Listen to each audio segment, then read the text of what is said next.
People star are Narayanamurthy ఎన్నో విప్లవాత్మక సినిమాలు చేస్తూ ప్రజల్లో చైతన్యం తీసుకురావడానికి ప్రయత్నం చేస్తూనే ఉంటారు.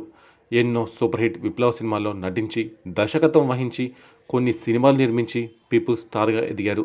అయితే గతంలో మాదిరిగా అంత యాక్టివ్గా లేకపోయినా ఇప్పుడు కూడా అడపదడప సందేశాత్మక సినిమాలు చేస్తున్నారు. తాజాగా ఆర్ నారాయణమూర్తి హాస్పిటల్లో చేరారు. ఆయన ఆరోగ్యం స్వల్పంగా దెబ్బతినడంతో హైదరాబాద్ పంజాగుట్టలోని నిమ్స్ హాస్పిటల్లో చేరినట్టు తెలుస్తోంది. అక్కడ డాక్టర్ బీరప్ప పర్యవేక్షణలో ఆయనకు చికిత్స అందిస్తున్నారు. ఆర్ నారాయణమూర్తి సన్నిహితులు ఈ విషయం తెలిపారు. అయితే ఆయనకు ఏమైంది, ఎందుకోసం హాస్పిటల్ చేరారు అనేది తెలియాల్సి ఉంది. ఆర్ నారాయణమూర్తి ఆసుపత్రిలో చేరని తెలిసి అభిమానులు ఆవేదన చెందుతున్నారు. ఆయన త్వరగా కోలుకోవాలని కామెంట్స్ చేస్తున్నారు. ఇక ఆర్ నారాయణమూర్తికి సంబంధించిన పిక్ ఇప్పుడు ఒకటి నెట్టింట వైరల్ అవుతుంది. బెడ్పై పడుకుని ఉన్న ఆర్ నారాయణమూర్తిని చూసి అభిమానులు తీవ్ర ఆవేదన చెందుతున్నారు. ఆయన త్వరగా కోలుకోవాలని ప్రార్థనలు కూడా చేస్తున్నారు.